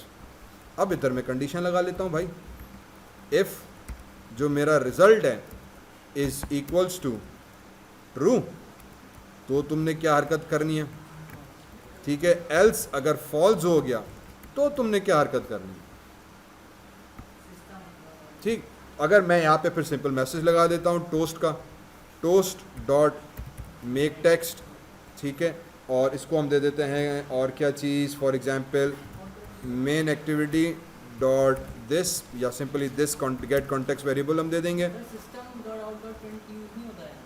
नहीं,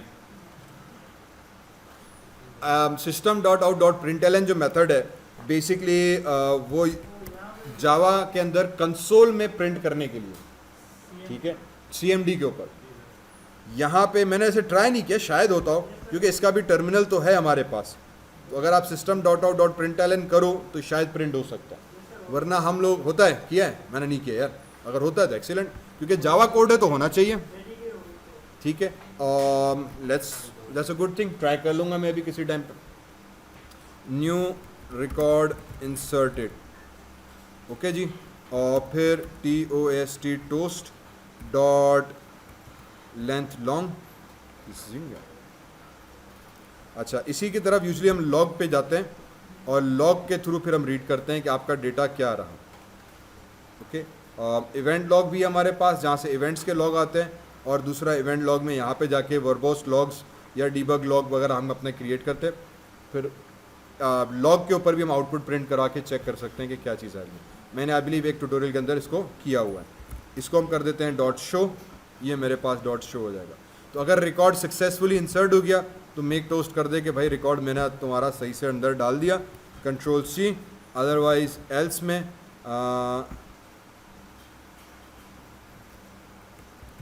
इसको हटा देते हैं, रिकॉर्ड नॉट इंसर्टेड, ठीक है। तो अगर ये फॉल्स आ गया तो ये कंडीशन हमारे पास फॉल्स हो जाएगी।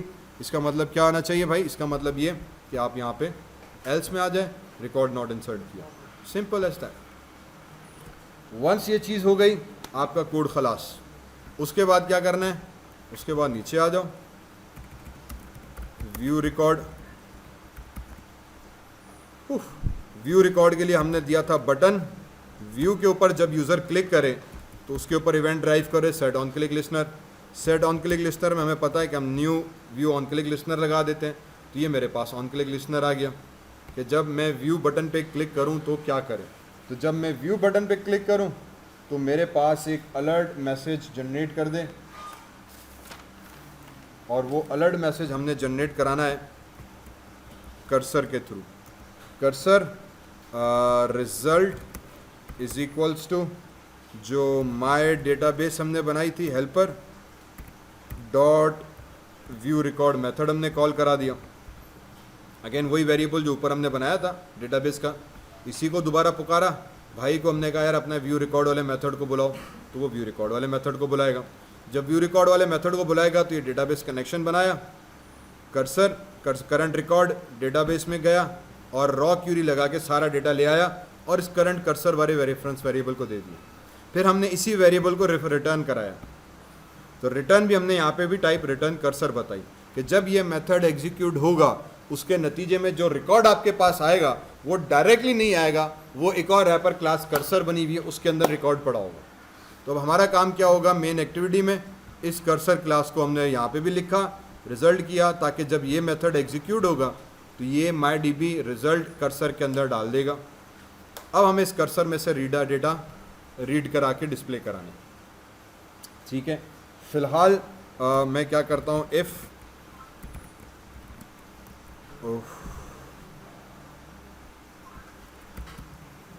Result dot get count is equals to 0।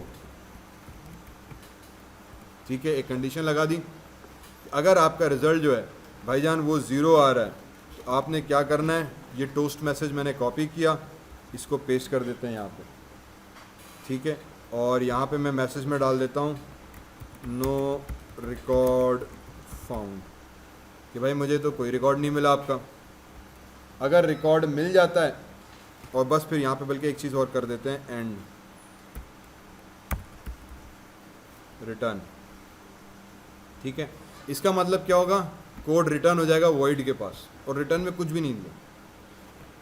अगर रिकॉर्ड नहीं मिला तो आगे का कोड एग्जीक्यूट करने की ज़रूरत ही नहीं है, ऐसे ही रुक जाओ। उसके लिए हम एक एम्प्टी रिटर्न डाल देते हैं। इसका मतलब ये होगा कि नाउ कंट्रोल वापस मेथड के वॉइड पे चला जाएगा, और वॉइड को तो कुछ भी नहीं चाहिए, एग्जीक्यूशन ब्लॉक हो गई। तो ये अब्रप्टली कोड की एग्जीक्यूशन को रोकने का एक छोटा सा तरीका है कि कोड की एग्जीक्यूशन को वहीं पे आप रोक दो। फिर हमने यहाँ पे बनाया था string buffer,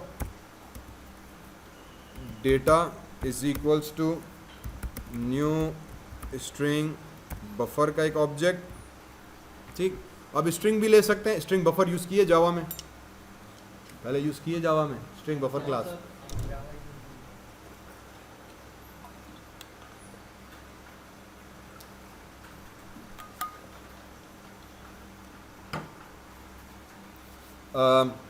string buffer basically क्या करती है कि आपका स्ट्रिंग की तरह से काम करती है, but it behaves like a container. उसमें आप स्ट्रिंग में होता है कि अगर आप एक डेटा रखा है और स्ट्रिंग में दूसरा डेटा डाला तो पुराने के ऊपर ओवरराइड हो जाता है। स्ट्रिंग बफर में वो अपेंड हो जाता है। ठीक है, string buffer basically works like a container, जिसमें आप डेटा डालते जाओगे, वो डेटा उसमें ऐड होता जाएगा, अपेंड होता जाएगा। तो एक रिकॉर्ड मैंने डाला, फिर दूसरा रिकॉर्ड डाला, फिर तीसरी डाला, तो एक रिकॉर्ड फिर दूसरा उसमें अपेंड हो गया, फिर तीसरा, फिर चौथा, फिर पांचवा, तो वो एक लिस्ट के तौर पे बनाता जाएगा, रिकॉर्ड बनाता जाता है हमारे। नहीं बताता हूँ मैं, एरे लिस्ट मैंने बहुत सारी चीज़ें कर सकते हैं। यहाँ पे मेरा आसान सा एग्जाम्पल है, हम स्ट्रिंग बफर यूज़ करते हैं, एरे लिस्ट कर सकते हैं, आगे चल के हम टेबल बना के सारा रिकॉर्ड वहाँ पे प्रिंट करवा सकते हैं, हमारी मर्जी है। स्ट्रिंग बफर इसीलिए कि मैं फिर अलर्ट एक मैसेज करके उसमें सारा डेटा प्रिंट करवा दूँगा। ठीक है, तो यहाँ पर आ गया हमारे पास, और इसमें आके फिर मैं कंडीशन लिख दूंगा कि भाई वाइल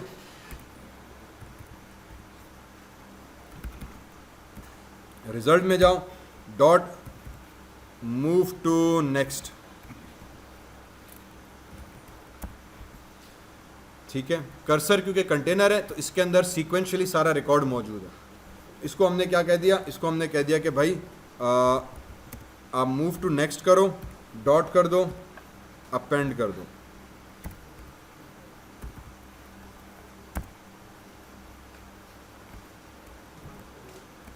नेम और प्लस रिजल्ट। अभी क्या आ रहा है,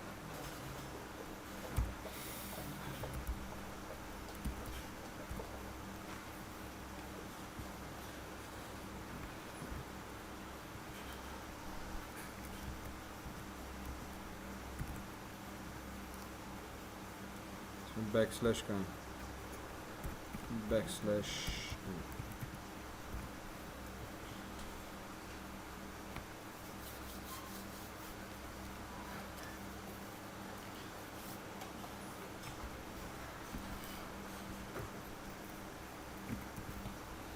ठीक। और मैं आ जाता हूँ अमाउंट 1 के ऊपर, और फिर मैं let me just write this code, alert dialog, और फिर मैं एक्सप्लेन करता हूँ कि मैं कर क्या रहा हूँ। Dot buildr builder is equals to alert box is equals to new alert dialog dot builder, और इसको हम मेन एक्टिविटी डॉट दिस का वेरिएबल पास कर देते हैं। ठीक है जी, उसके बाद फिर इसमें मैं आ जाता हूँ alert box dot set cancelable, oops set adapter नहीं,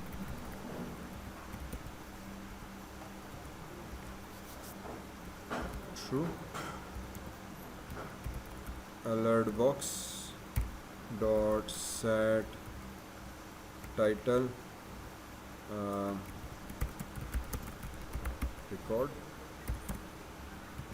alert box dot set message, और यहाँ पे हमारे पास आ जाएगा data dot to string।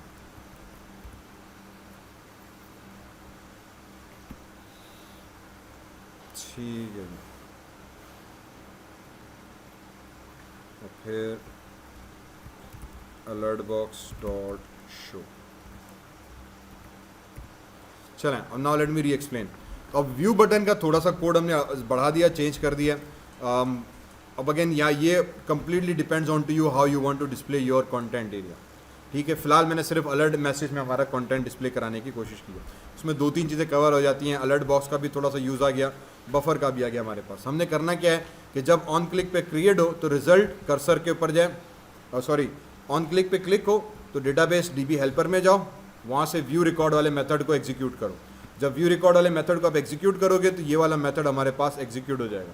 ये मेथड डेटाबेस से कनेक्ट करेगा, डेटाबेस में जाएगा, रॉ क्यूरी एग्जीक्यूट करेगा, सारा डेटा उठाकर बीच का एक कर्सर है उसको असाइन कर देगा। कर्सर लाइक कंटेनर है, ठीक है, एक ब्रोकर है जिसके पास डेटाबेस में से उठ के सारा डेटा पहले उसके पास आता है, डायरेक्ट आपके पास समझो नहीं आएगा, एक ब्रोकर के पास आ गया कर्सर।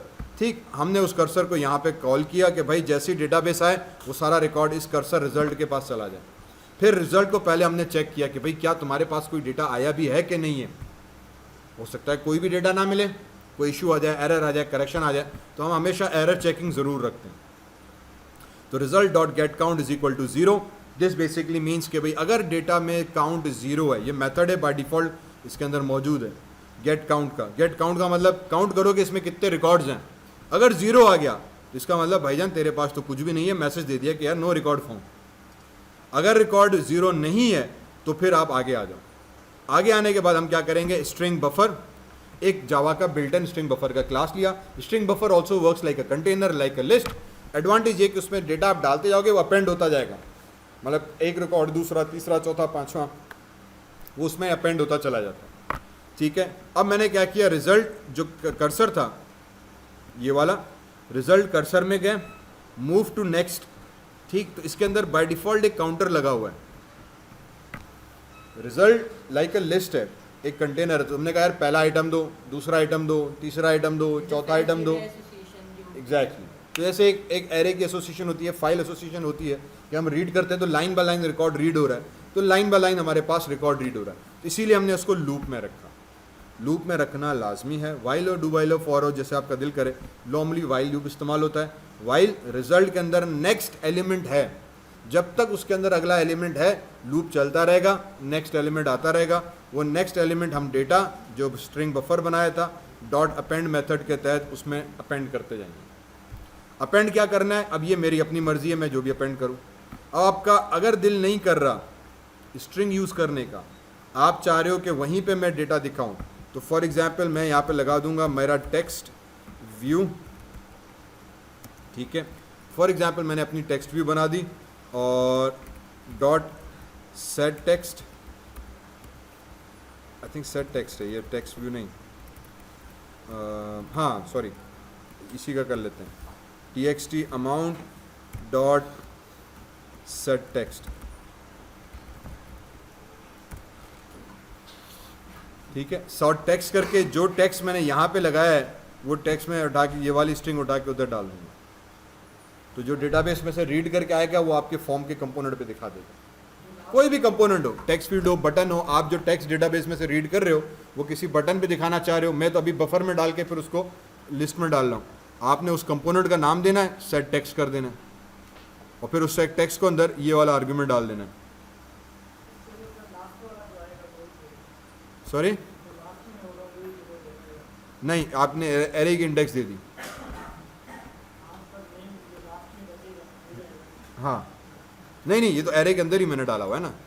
हाँ सॉरी, सही कह रहे हो आप। ठीक है, तो आप एरे में नहीं डालो ना, आप एरे में नहीं, कंपोनेंट वाइज एक कार्ड हम बनाते हैं, आगे चल के थोड़ा सा हम करेंगे कि जैसे ना ट्विटर की फीड्स आती रहती है तो वो फिर एक रिसाइकलर व्यू बनता है कि जैसे कंपोनेंट्स आते आते हैं वो व्यू ऐड होते जाते हैं डायनामिकली। तो उसके अंदर फिर हम ये चीज़ क्रिएट करते हैं। ठीक है, तो आइडिया यही है कि फिर आप अभी, क्योंकि मैंने रिसाइकलर व्यू पे मैं गया नहीं हूँ, तो इसीलिए फ़िलहाल मैंने यहाँ पे शो करा था। ठीक है, तो अब ये होगा कि हम डेटाबेस में से रीड करेंगे और रिसाइकलर व्यू के तहत कार्ड एक बना के, कार्ड हेल्पर अडाप्टर बना के डेटा उसमें डालते जाएंगे, ताकि फिर वो कार्ड्स रिसाइकलर व्यू से सारा हमारे पास जनरेट होते चले जाए। तो थोड़ा सा आप सेंस बेटर मेक करेगा कुछ चीज़ों का। तो यहाँ पे हमने वही किया भाई, रिजल्ट गेट स्ट्रिंग, आपने 0 और 1, 0 1 का क्या मतलब हुआ, 2 क्यूरीज। हमें पता है कि जो रो आएगी उसकी 0 इंडेक्स पे नेम होगा, 1 इंडेक्स पे अमाउंट होगा, फिर दूसरा इंडेक्स रिकॉर्ड आएगा 0 पे नेम, 1 पे इंडेक्स, फिर तीसरा आएगा उसकी 0 पे नेम, 1 पे अमाउंट। ठीक है, तो इस हिसाब से हमारे पास रिकॉर्ड आ गया। फिर ये अलर्ट बॉक्स का एक कोड है कि alert dialog dot builder, alert box is equal to new dialog builder context this का हमने वेरिएबल उसको पास कर दिया। कैंसेबल कि वो बंद भी हो सके, टाइटल उसका क्या हो। मैसेज में हमने ये डेटा डॉट स्ट्रिंग में कन्वर्ट करके उसको ये पूरा बफर पास कर दिया, तो एज अ अलर्ट मैसेज में बफर आ जाएगा, डॉट शो करा दिया। उम्मीद है कि जब इसको मैं एग्जीक्यूट करूँगा तो ये सही से चल जाएगा।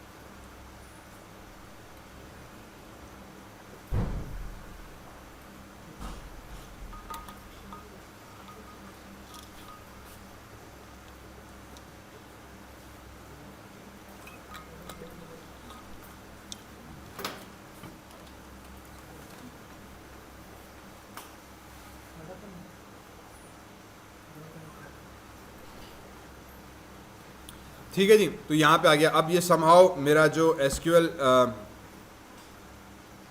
अमाउंट और नेम वाली कहानी है, ये पता नहीं क्यों ऐसे हो गई। चले, मैं अगर सबसे पहले इसको करता हूँ मिनिमाइज, मैंने अभी कोई भी रिकॉर्ड इंसर्ट नहीं किया, मैं व्यू पे क्लिक किया तो नो रिकॉर्ड फाउंड आ रहा है नीचे। ठीक है, इसका मतलब उसको कोई रिकॉर्ड नहीं मिला। अगर यहाँ पे एप्लीकेशन आपकी क्रैश हो रही है, इसका मतलब there is an error. Database connection में एरर हो सकता है, डेटाबेस नेम में एरर हो सकता है, अगर एप्लीकेशन क्रैश हो जाए। फिर मुझसे काफ़ी लोगों ने पूछा है, हम रन में जाते हैं, मेक श्योर करें आप रन को खोला हुआ। अगर एप्लीकेशन क्रैश हो रही है तो रन में जाके दोबारा एप्लीकेशन चलाएं, वही ऑपरेशन दोबारा परफॉर्म करें। ठीक है, तो अब यहाँ पे तो क्योंकि कोई रिकॉर्ड नहीं, सारा काम सही हुआ, नो रिकॉर्ड फाउंड आ गया। अगर एप्लीकेशन क्रैश हुई तो यहाँ पे एक्सेप्शन थ्रो कर देगा और आपको बता देगा कि किस वजह से एप्लीकेशन क्रैश हुई है। तो आप फिर इसको डिबग कर सकते हो कि यार डेटाबेस कनेक्शन नहीं हुई, डेटाबेस का नेम नहीं मिला, टेबल का नाम नहीं मिला, फील्ड्स का नाम सही नहीं मिला, रो का नाम सही नहीं मिला, क्या मसला आया। तो उससे आपको थोड़ा सा आइडिया हो जाएगा कि भाई क्या इशू आ रहा है, क्योंकि ये कंप्लेंट आ रही है कि सर एप्लीकेशन क्रैश हो रही है। तो अगर क्रैश हो रही होगी तो रन में जाके इसको आप चेक करें। अभी हमने कुछ नहीं किया, हमने कहा ठीक है, अब आ जाते हैं नेम के अंदर। सबसे पहले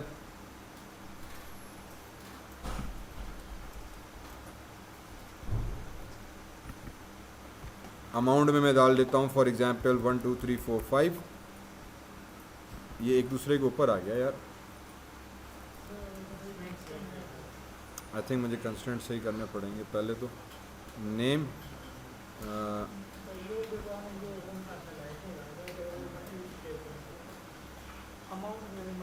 ये तो सही है, ये भी सही है। अच्छा, ये वाला कंस्टेंट सही नहीं है।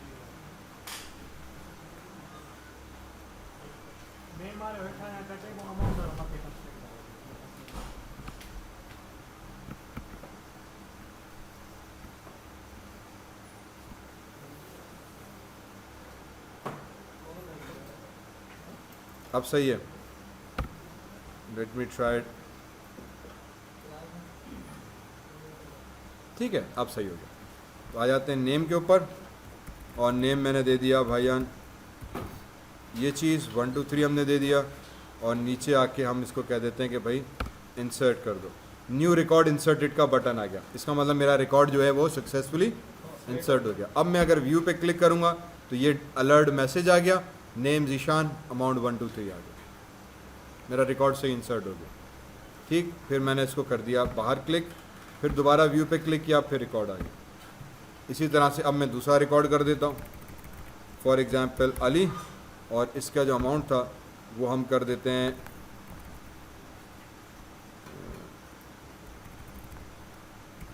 For example 787। इसको किया बंद, record new record inserted, view में चेक किया तो name amount Ali Ali. Done हो गया, ठीक है। इसका मतलब ये हुआ कि मेरा रिकॉर्ड इंसर्ट भी हो रहा है, व्यू भी हो रहा है। अब हम क्या करेंगे, अब जब यहाँ पे आप जाओगे मेन एक्टिविटी के अंदर, तो जैसे मैंने पहले कहा कि अभी मैंने सिर्फ डेटा स्ट्रिंग बफर में डाल के अपेंड करवा दिया है और यहाँ पे, और फिर इसको मैंने यहाँ पे प्रिंट करवा दिया, ठीक।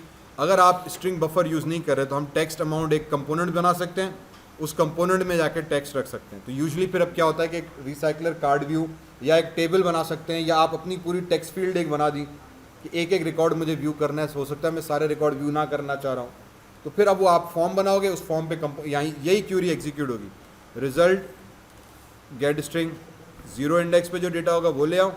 अब जीरो इंडेक्स का मतलब ये होगा, ये जो जीरो इंडेक्स, ये वन इंडेक्स, ये जीरो इंडेक्स, ये वन इंडेक्स, रिकॉर्ड इंसर्ट होता जाएगा, जीरो वन इंडेक्स पे आता जाएगा। तो आप जीरो वन इंडेक्स पे जो कंपोनेंट जहाँ पे रखना है, इसी तरह से थर्ड कॉलम होगा तो 0 1 2 3, 4 कॉलम होंगे 0 1 2 3 4 3 तक आएगा, 0 1 2 3, 5 कॉलम होंगे 0 1 2 3 4 तक, तो आपका डेटा बन जाएगा सर, ठीक। तो होपफुली थोड़ा बहुत ये डेटाबेस का समझ में आया। अगर ये स्ट्रक्चर समझ में आ गया, ये प्रोसेस, तो उसमें फायरबेस हुआ, मायसीक्वल हुआ, तकरीबन सबका भी मिलता जुलता बेसिक कोडिंग का स्ट्रक्चर सेम है, थोड़ा सा कोड का हमारे पास फ़र्क आ जाता है। ओके, सो होपफुली ये चीज़